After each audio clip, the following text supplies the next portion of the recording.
This is Sanjay Giordano reporting live from the White House for DMVDaily.com.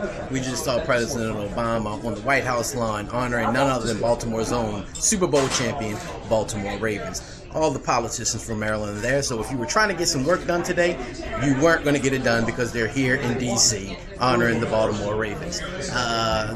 We're here with BMoreNews.com, DMVDaily.com. We're covering not only the White House, but national news, the state politics, the state elections in 2014. One of the biggest news of the day is that President Obama is expected to appoint Susan Rice, the UN ambassador, as his next national security advisor. Stay tuned to DMVDaily.com and BMoreNews.com for more on the news, and we'll be back with more with your man, Mr. Politics. Tom's work ethic is legendary. He began his public service in the Carter White House when he was just 22 years old. And somehow he has been able to maintain the same drive and the same stamina and the same enthusiasm and reverence for serving in government. He's helped shape every single national security policy of my presidency, from forging a new national security strategy rooted in our economic strength here at home to ending the war in Iraq. Here at the White House, Tom oversaw the operation that led us to bin Laden. He's helped keep our transition on track as we wind down the war in Afghanistan. At the same time, Tom has played a critical role as we've bolstered the enduring pillars of American power, strengthening our alliances from Europe to Asia, enhancing our relationship with key powers, and moving ahead with new trade agreements and energy partnerships. And from our tough sanctions on Iran to our unprecedented military and intelligence cooperation with Israel, it's true. From New START with Russia to deeper partnerships with emerging powers like India to stronger ties with the Gulf states, Tom has been instrumental every step of the way. I'm especially appreciative to Tom for helping us renew American leadership in the Asia Pacific, where so much of our future security and prosperity will be shaped. He's worked tirelessly to forge a constructive relationship with China that advances our interests and our values. And I'm grateful that Tom will be joining me as I meet with President Xi of China this week. Nearly every day for the past several years, I've started each morning with Tom leading the Presidential Daily Brief. Hundreds of times, a sweeping assessment of global developments and the most pressing challenges. As my national security advisor, his portfolio is literally the entire world. He's deftly advanced our strategic foreign policy initiatives while at the same time having to respond to unexpected crises, and that happens just about every day. He's overseen and coordinated our entire national security team across the government, a Herculean task, and it's nonstop, 24/7, 365 days a year. Today, I am wistful to announce that after more than 4 years of extraordinary service, Tom has decided to step aside at the beginning of July.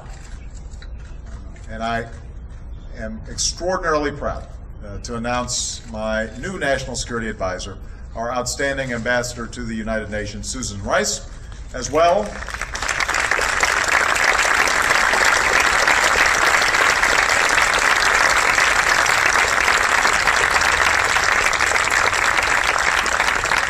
my nominee to replace Susan in New York, Samantha Power.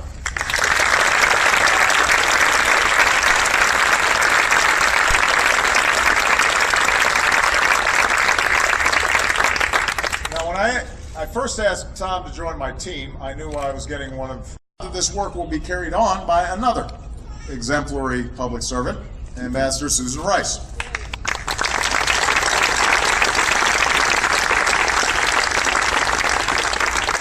Susan was a trusted advisor during my first campaign for president. She helped to build my foreign policy team and lead our diplomacy at the United Nations in my first term. I am absolutely thrilled that she'll be back at my side leading my national security team in my second term. With her background as a scholar, Susan understands that there's no substitute for American leadership. She is at once passionate and pragmatic.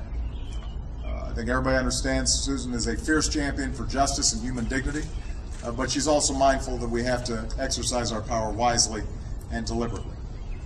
Having served on the National Security Council staff herself, she knows how to bring people together around a common policy and then push it through to completion so that we're making a difference where it matters most, here in the country that we've pledged to defend and in the daily lives of people we're trying to help around the world. Having served as an Assistant Secretary of State, she knows our policies are stronger when we harness the views and talents of people across government. So Susan's the consummate public servant, a patriot who puts her country first. She is fearless, she is tough, she has a great tennis game and a pretty good basketball game. Her brother's here, who I play with occasionally, and it runs in the family, throwing the occasional elbow, but hitting the big shot. As our ambassador to the UN, Susan has been a tireless advocate in advancing our interests. She's reinvigorated American diplomacy in New York. She's helped to put in place tough sanctions on Iran and North Korea. She has defended Israel. She has stood up for innocent civilians from Libya to Cote d'Ivoire. She has supported an independent South Sudan. She has raised her voice for human rights, including women's rights. Put simply, Susan exemplifies the finest tradition of American diplomacy and leadership. So thank you, Susan, for being willing to take on this next assignment. I'm absolutely confident that you're going to hit the ground running.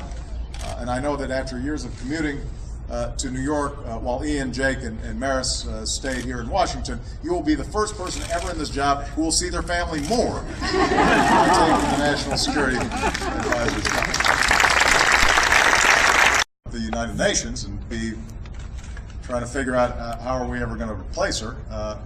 But fortunately, I'm confident we've got an experienced, effective, and energetic UN ambassador in waiting in Samantha Power. Samantha first came to work for me in 2005, shortly after I became a United States Senator. As one of our country's leading journalists, I think she won the Pulitzer Prize at the age of 15 or 16. One of our foremost thinkers on foreign policy, she showed us that the international community has a moral responsibility and a profound interest in resolving conflicts and defending human dignity. As a senior member of my national security team, she's been a relentless advocate for American interests and values, building partnerships on behalf of democracy and human rights, fighting the scourge of anti-Semitism and combating human trafficking. To those who care deeply about America's engagement and indispensable leadership in the world, you will find no stronger advocate for that cause than Samantha.